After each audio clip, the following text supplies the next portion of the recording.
on Spectrum, see how students are fighting to be heard. And we'll take a look inside the Wildcat sports and pull back the curtain on one of IWU's favorite comedic traditions. It's all just ahead on Spectrum News. Good evening and welcome to Spectrum News at 7:30. I'm Eli Whaley. And I'm Amanda Johnson. Tonight we'll have top stories from this week at Indiana Wesleyan University. Students fight back when they feel their opinions don't matter. This week, students became irritated from extra prices on food they've already paid for. Reporter Brian Kokalis tells us how some students responded. Post-it notes, cheese, signs with blatant statements on them, and protesters.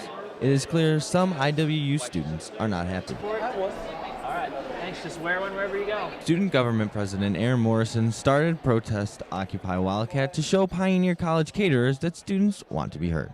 Senior Adam Fike is already upset Pioneer overcharges him for lunch and sometimes chooses a different route. I know I can go off campus and get food a lot cheaper than what I pay for on campus.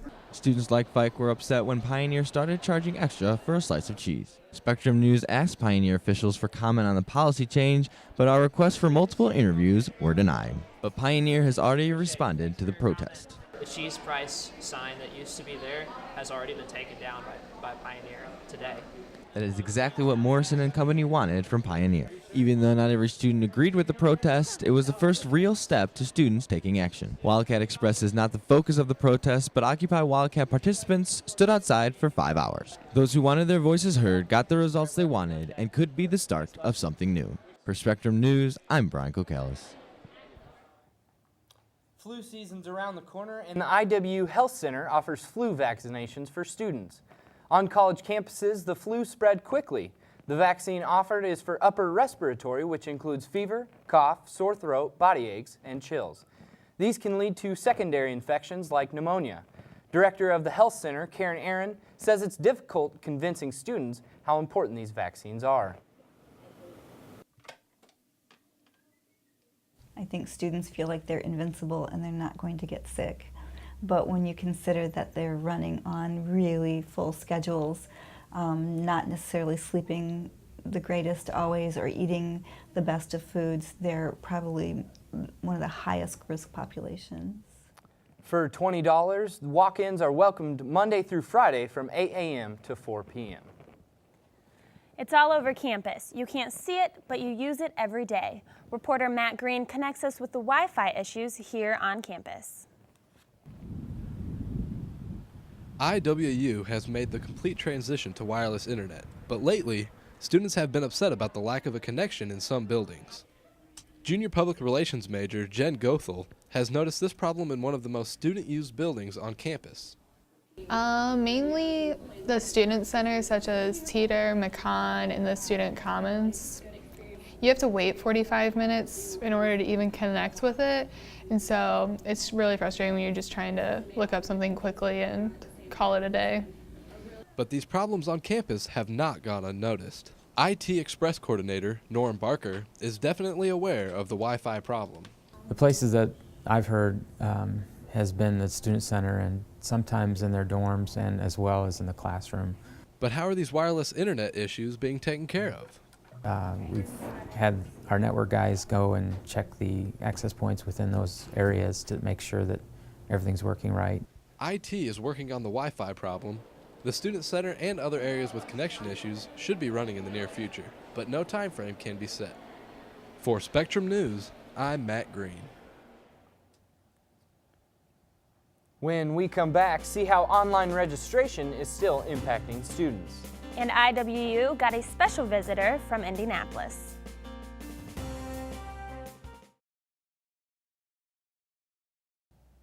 Welcome back to Spectrum News. We still have a lot to cover tonight. Yeah, that's right, Amanda. It's the time in the semester when students are thinking about what classes to take next. That means registration is in full swing. Reporter Jen Wilcox found out it's not quite as easy as it sounds. I can't Loretta Thurston was set to register for classes until she went online and found out she didn't have both of her advisors' approval.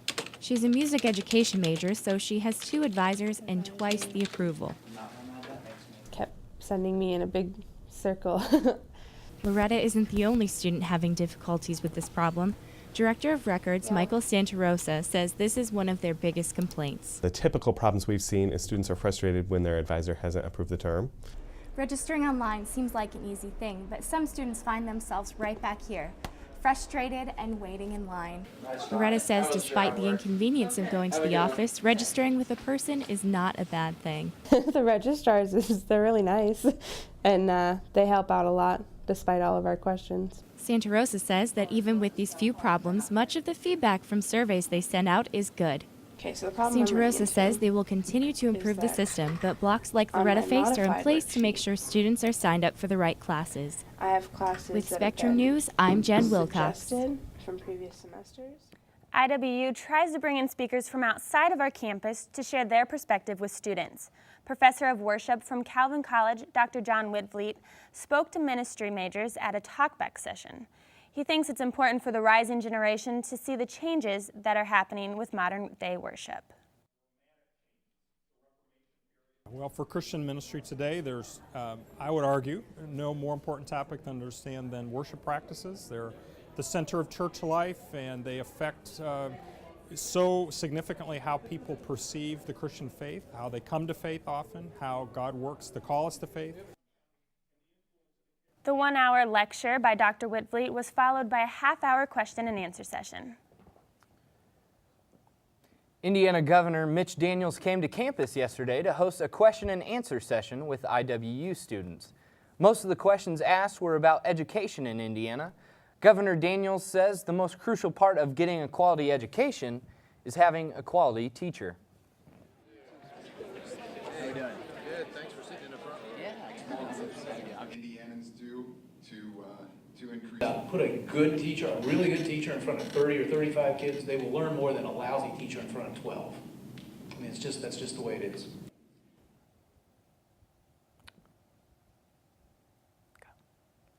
Daniels says all teachers in Indiana will be evaluated yearly, no matter how long they have been teaching. When we come back, we'll step into Lucky Arena and see how fans are cheering on their teams. And we'll take a look at the upcoming men's basketball season up next.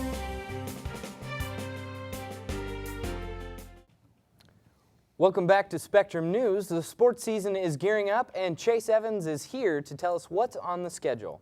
Thanks a lot, Eli. The hype around campus is electric as basketball season kicks off. Both the men and women tip off their seasons with their highest preseason rankings ever. The question is, can they live up to the hype? Students gathered in Lucky Arena Wednesday night to see the teams for themselves. The annual Wildcat Madness pep rally gave them a glimpse of what is to come. Faculty and students participated in games throughout the night, and both the men's and women's teams were introduced and given the opportunity to showcase some of their skills, and in some cases, as in Patrick Hopkins, their personality.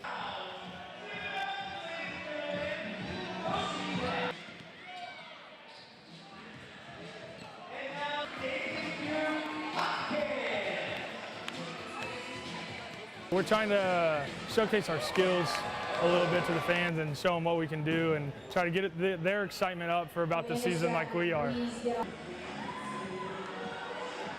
Favorite part is the dunk contest. Seeing Darian and George lift off like that, it's pretty fun. The judges crowned junior Darian Michael the champion for the second straight year after dunking over his girlfriend. Check that one out. The fun night capped off the preseason for both teams who kick off their seasons this weekend. Well, as you can see, it was all fun and games last night, but as we mentioned, the Wildcats will get down to business this weekend and this Friday in their sports opener. Sports reporter Tim Decker gives us a look at the teams and the lofty expectations they meet for the men.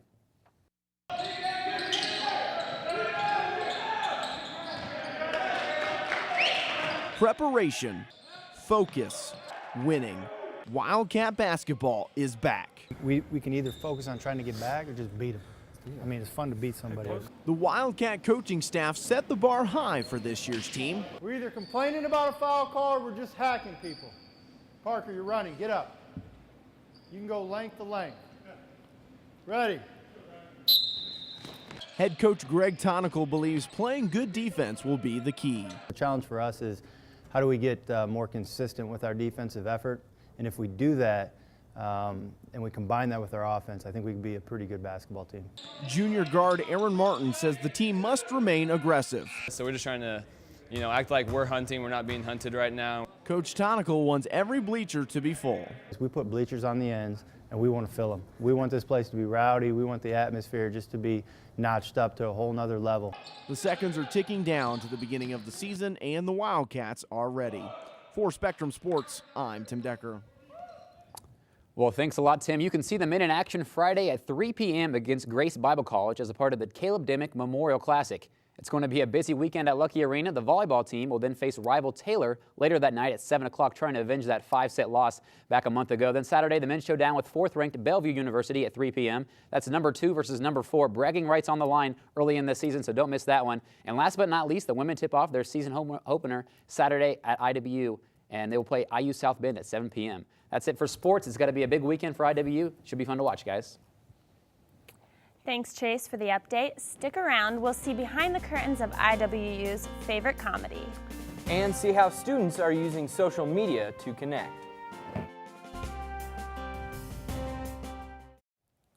Welcome back to Spectrum News.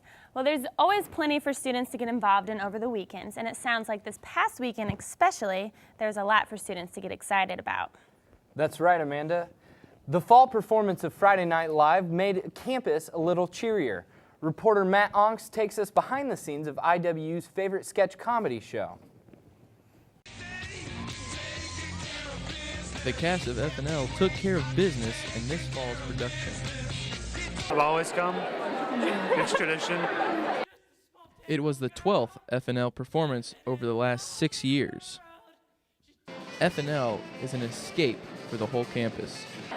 Some just peace during a time of like chaos. Maybe that person's going through a really hard day, really tough day, or a really tough week, month, year, and just provide an opportunity for them to relax and just enjoy themselves for a little bit. So like that's the reason why we do it. That's the reason why God's gifted us like this, and that's what we got to do. We got to keep using God's gifts and how He's gifted us. Together, a live house band, stage acts, a guest music act, short films, and a spiritual punch fills the show.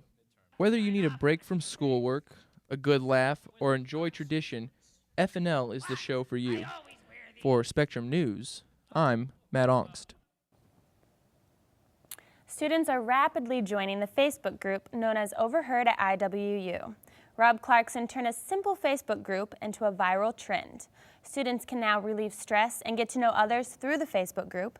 Overheard at IWU now has over 1,800 members, and it isn't showing signs of stopping.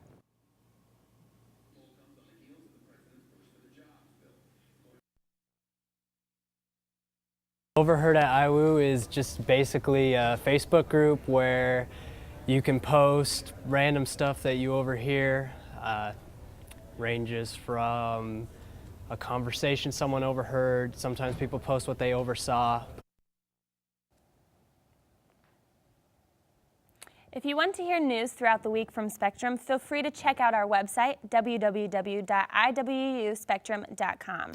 You can also keep up with us on Twitter and Facebook, facebook.com/Spectrum News and at IWU_Spectrum on Twitter. That concludes our newscast for tonight. For all of us at Spectrum News, I'm Amanda Johnson. And I'm Eli Whaley. Good night, everyone.